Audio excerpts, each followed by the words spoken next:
I feel like a lot of the attention Sword and Shield was getting not too long ago has started to fade away and drift into the Scarlet and Violet era.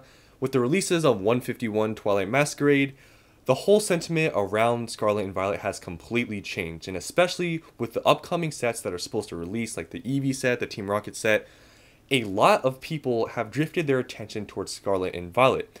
And I feel like part of this has to do with hype and FOMO. Now, I'm not saying those are bad sets, but I think people are starting to kind of forget about the Sword and Shield booster boxes. Now, this is the time to buy. We are in a down market, especially with summer. Less people are, focused on Pokemon because of summer activities and the economy. These boxes from Sword and Shield have kind of seen a plateau for the past 3 to 6 months. Now, I'm thinking that a lot of these boxes, some of them are becoming closer to 3 years old, some of them are almost at 2 years old. It's bound to happen where these boxes will keep going back up in price. This plateau, as you can see here just with this Fusion Strike box, is not going to last forever. And I think there's just been a lot of FOMO with Scarlet and Violet, and people might be saving some of their money for some of these upcoming sets and stuff. But I think some people are being blinded, especially I see a lot of YouTubers now pumping up Scarlet and Violet sets and all that stuff. I feel like it's just been a lot of FOMO. And I'm not saying they're bad pickups. If you can pick up some of those boxes like Paradox Rift, Temporal Forces for like $100, 100% that's a good pickup. That's a good price. You could probably get them cheaper. But let's look at sets like Paldea Evolved. It's at 130, 140. Twilight Masquerade, you can get them for cheaper, but the market price is around 120. Obsidian Flames is like 110, 120 now. Those boxes, that are 130, 120 in the Scarlet and Violet era, I feel like those aren't the best pickups because think about it. A lot of those sets are what? Not even a year old, some of them a little bit more than a year old. There's times for reprints. Now, obviously, I'm not saying a reprint or anything's going to happen, but you got to remember, Scarlet and Violet is a newer era. Obviously, we don't know how reprints are going to happen, like Sword and Shield. We don't know exactly how many times they're going to reprint a set. Are they going to, reprint, just everything? No one really knows. So, if you can get some of those boxes for a good price, then yeah, that's a good buy. But I feel like really people are kind of, not thinking about time horizons here. Twilight Masquerade, Temporal Forces, Paradox Rift, all these sets, they're like under a year old. A lot of these Sword and Shield sets, a lot of them are reaching 3 years old, closer to 2 years old, and they've been seeing a plateau for the past 3 to 6 months. I'm telling you, at the end of the year, especially around holidays, I think some of these boxes are bound to go up. So if you're looking to buy Sword and Shield booster boxes, I feel like now is really the time to buy. Maybe you can wait a little bit longer, maybe a month or two, but I feel like if you wait any longer than that and you wait till the end of the year, I feel like you're going to be missing out. I'm not making this video to FOMO though, but I'm just letting you know now because, I will probably still be making videos towards the end of the year. We will see what happens, but I really think some of these boxes from the Sword and Shield era are at such great pickup prices right now that, if you're focusing too much on Scarlet and Violet, you're going to miss out on some opportunities in Sword and Shield. So, let's first talk about Fusion Strike. Fusion Strike. I see a lot of people that say a lot of these Sword and Shield boxes are way too expensive. Fusion Strike, Chilling Reign, they're above 200, they're bad pickups. I think some people are underestimating, how much these boxes can actually go up in price, especially with the cards that are inside of them. There's so many expensive cards in these sets. People are forgetting about that. In Fusion Strike, there's multiple cards that are above $100. This is not like a set like Rebel Clash or something where, there's like a $30 card. You know how many chase cards are in like these sets like that people actually want? I think people are forgetting about that, and really think about this. Evolving Skies, I know, is not a great comparison because it's an outlier. That box is at what, $650? It just shows how much, these boxes can really go up to. Now, like I said, I know there's like a ton of more expensive cards in that set than any other ones, but I'm just trying to say that if you really think $200, $250, $300 is expensive for a Sword and Shield booster box that has multiple cards above $100, I really think you need to rethink because these boxes have a lot more potential than you think. And if you think $200 is expensive now, just wait until a couple years from now because these boxes, a lot of them are not going to get, pretty much I think all of them are pretty much not going to get reprinted. And now is pretty much, the time to buy. We're in a buyer's market. So if you're in the market for Sword and Shield boxes, I wouldn't wait much longer. So getting back to Fusion Strike. People are saying this box is overvalued. I've heard a lot of people say that. Maybe not some of you out there, but a lot of people, I think, especially people that are just buying Scarlet and Violet, have said, Fusion Strike and all these other things are overpriced.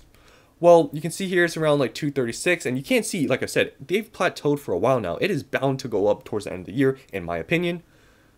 Looking at the cards though, I don't know why the artworks didn't show up on here, but Gengar, it's a $300 card. Yes, I know there's a lot of hype around alternate arts right now, and these might go down or whatever, but there's literally two cards that are above $200.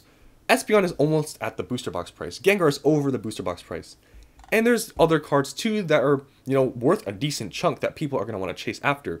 Mew, Espeon, Gengar, these are all very popular Pokemon. There's even a Celebi. I really like the Celebi art. Fusion Strike being only at 236, I don't see how people can say that's overvalued or really expensive. Because long term, when you look at these cards, you really don't think people are going to spend more than $240 on a booster box. Like, it's very surprising to me that some people think that that's really expensive. But yeah, Fusion Strike, I would say, is definitely still not a bad pickup. There's other boxes you can get that are maybe better value. But if you're looking for, some Sword and Shield booster box and you want some variety, I think Fusion Strike is a really strong set. Next, Astral Radiance. This is, in my opinion, sort of a sleeper. I used to think the set wasn't very good until recently. I really looked, especially at the trainer gallery. I feel like this is actually one of those sets that are actually underrated. Not like Battle Styles, but I think Astral Radiance is like totally underrated. You can see here in the past 6 months, it's pretty much the same, where it's kind of plateaued for the past like 4 to 6 months. You can see they're at like 166 for market price, but trust me, you go on eBay, you can get them for cheaper than that. You can get them from 150 to 160 because a lot of people you can see aren't buying that many of these boxes. But if you can get closer to MSRP, I think this is a really good pickup. So going to the cards, like yes, it has the Machamp, Palkia, and Dialga. These are all good cards. It doesn't have as many super expensive cards, but the Machamp is over $100.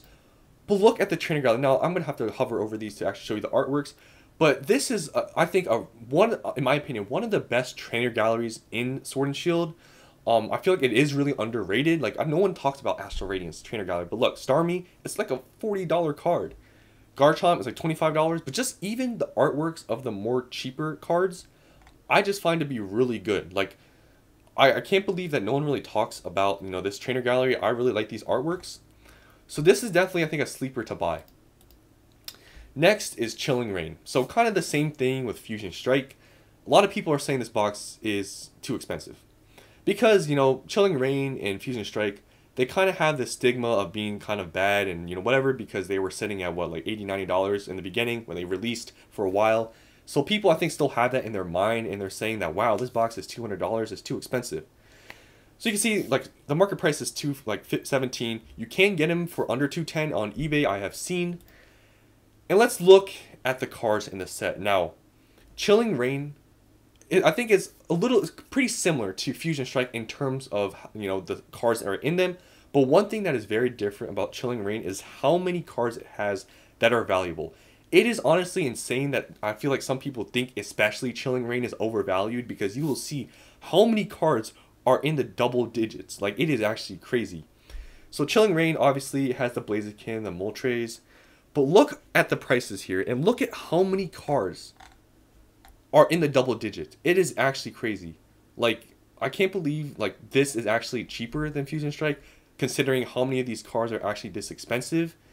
So in my opinion, if you can get these for $200, $220, this is a really good pickup. Like, I can't believe this one is, being slept on. And, it's the saying that, these have kind of been, plateauing. But look at how many cards. Like, it's actually insane. So Chilling Reign is a really good set. Like, I can't believe people are saying that this is an overvalued box. Next, Brilliant Stars. Now, Brilliant Stars isn't really talked about that much, but I still think it's a pretty good set. Now, I think some people tend to forget about trainer galleries because some people say it's just the Charizard card that's in there. No one, what else is in there, right? But you can't. Let's just first talk about the booster box price. So it has, actually dipped down a little bit for the past like 3 months, and you go back 6 months, you can see had a little drive up here and then kind of plateaued off. Basically, it's been the same for a little bit now. So at 180, you can get them towards 170. I have seen. So let's see the cards in there real quick. So yes, it's basically just the Charizard alternate art in there. There's also the Arceus, which I like the card art, but it's not that expensive. But the trainer gallery, it has some evolutions in it, which I think is another component to this set being wanted in the future. Yes, it has the Charizard. I know a lot of people out there saying that Charizard isn't as popular as it used to be or doesn't have that kind of premium. I kind of believe that, but there's other, cards in the trainer gallery that are going to be wanted. These are evolutions, and everyone knows how evolutions are now, with Evolving Skies. There's just so many nice artworks also in this trainer gallery, and I just feel like this is a pretty good set. Now, at its price point, though, at 180, like I said, you can't get them for close to 170, but, I would understand if you think that this isn't the greatest pickup, because there's other boxes that you can get, like maybe Silver Tempest, where you could say that, why don't I just pick that one up? But still, Brilliant Stars is still a very good set. Next here is Lost Origin. Now, Lost Origin has gone up. I mean, look at the past month. It has gone up a good amount. I remember you could get these for around 190 not too long ago. Now, if you go on eBay, the cheapest I see is like 205 to 210. You can't see this market price, though, is around like 214. Lost Origin is just going to do well long term. This set really, I've said it before, it just really reminds me of Ancient Origins. And this Giratina card is just, it's pretty expensive. You can see it at 370. And it's not only just one chase card, like, Brilliant Stars. It also has Aerodactyl, which is a $100 card. There's some other alternate arts in here, but mainly people are going to be chasing after these two. Plus, the trainer gallery is pretty good. It has some Pikachu cards in it. So this Lost Origin, this is just bound to do good. And yes, it has been going up a lot. And this just shows how strong of a set this is, even after it getting reprinted with Silver Tempest. Look how much more in price and how much more it's gained than Silver Tempest. This is just a very strong set, and I believe, in the past month, you can see here, it's already gone up this much. It'll just continue to go up. So I've been picking up a good amount of Lost Origin recently, and I don't regret it, because I really think that this is a good set. Next and lastly, we have Silver Tempest. Now, Silver Tempest is the one that, has been available on the Pokemon Center for so long now. You can see market price is 164, but you can still get them on Pokemon Center. You can get them for around the 150s on eBay. But just quickly going over Silver Tempest. Silver Tempest, yes, only basically has one chase card in the main set, which is just the Lugia, because everything else isn't that popular. But it does have another big chase card in the trainer gallery, Rayquaza, which is obviously, these are two very popular Pokemon. These are going to be wanted, in the future to be chased after. So I think Silver Tempest is also kind of a no-brainer, even though it doesn't have as many chase cards as some other sets out there. But if you can get it close to MSRP, a Sword and Shield box at MSRP right now, I think is pretty insane. So this is definitely still a very good pickup at that price point. So I just wanted to make this video just to emphasize, don't fall into the FOMO of Scarlet and Violet. Like I've seen a lot of people saying, I'm only buying Scarlet and Violet now. These Sword and Shield boxes are so overpriced. Well, we'll see at the end of the year what these box prices do, because a lot of these boxes have seen a plateau, and I think a jump in price is bound to happen towards the end of the year. So hopefully you guys enjoyed this video, and I'll see you guys on the next one.